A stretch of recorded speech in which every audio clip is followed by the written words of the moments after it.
to the Desperado with the Caulfield Cup Brigade. American Caviar. Hello and welcome to your daily bite of the Victorian Spring Racing Carnival in Melbourne. And with Queen Elizabeth II and Prince Philip having arrived in Australia overnight, it's appropriate that today we catch up with Aussie racing royalty. We're at Caulfield with the Queen of Australian racing, Black Caviar, who takes the next step of her so far perfect career on the Tats Cox Plate undercard on Saturday. And on the other side of town, the King of Australian racing, Cups King Bart Cummings, unveils his International Cup hopeful, Elo, also on the Cox Plate support card. But first to Black Caviar, who was paraded for the media today ahead of what seems certain to be her 15th win in 15 starts in the Schweppes Stakes. She has scared off all but 4 rivals, and Peter Moody is a lot more relaxed about the pressures of retaining her unbeaten record. Well, it's been a lot more pleasant this week. The pests have stayed in their burrows, and no, it's been very enjoyable this week. And I suppose with the breakfast with the stars out at Moonee Valley and the Cox Plate, which the emphasis should be on, because it is our championship, we've been given a bit of peace and quiet, and we've certainly enjoyed it. As you can see, she's in great physical condition. I think her first up run's brought her on, and very pleased with her. She's cleaned up in the coat a bit. She's a little bit brighter.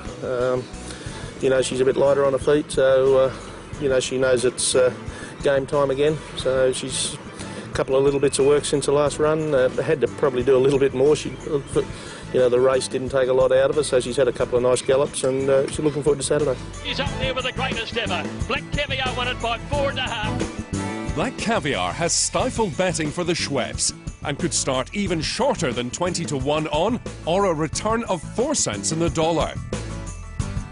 The scratching of Desperado from the Cox Plate has not only moved Helmet in one gate, but has taken some of the speed out of the race.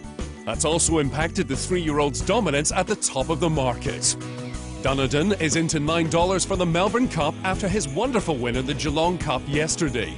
His American-like victory earned him a half-kilogram penalty for the Cup. And talk of the Cup brings us to the King, Bart Cummings, the iconic trainer with 12 Melbourne Cups on his CV, and at the age of 83, attempting to win his 13th with the German import Elo. A Group 3 enlisted race winner in Cologne this year, Elo will make his Australian debut in the Moonee Valley Cup over 2,600 metres on Saturday, and impressed in a workout with fellow Cups contender precedents at Moonee Valley on Tuesday.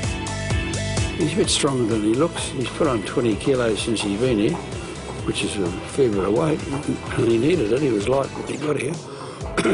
So, the way he's going, I'm quite happy with him. Elo would not be Cummings' first imported winner. Kingston Rule, the Australian-owned 1990 winner by Secretariat, was bred overseas. But Elo is the first international he has had arrive for a current campaign. Wish he'd come here a bit earlier. Would have been easier to get him fit and acclimatised better. If he was come a couple of weeks earlier, it'd be good, but can't change. What's that? Can't change the past. He went from Germany first to Newmarket, and then when he got there, he had to go into quarantine in Newmarket for a couple of weeks, and again, then he had to go to wherever he's home for a month, wasn't it? And he came out, about 2 weeks ago. 2 weeks ago. It's a very different scenario for Bart compared to this time last year, when So You Think was dominating Group 1 races. Although So You Think has won 3 Group 1s in England and Ireland this year under Aidan O'Brien, he's also been beaten 3 times. And to say Bart wishes he was still calling the shots is an understatement. Well, if he's here, he'd be still winning. So I say. Still, everyone's got a different idea, but I don't know, I just can't figure them out. Things are also different this year, but in a better way.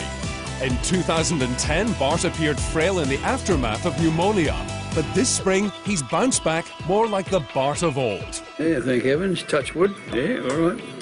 Nice to see the sun out in Melbourne. There's a bit of rain, the drought's over, so everything's good. And that's all for today, but we'll be back tomorrow for another bite of the Tats Cox Plate.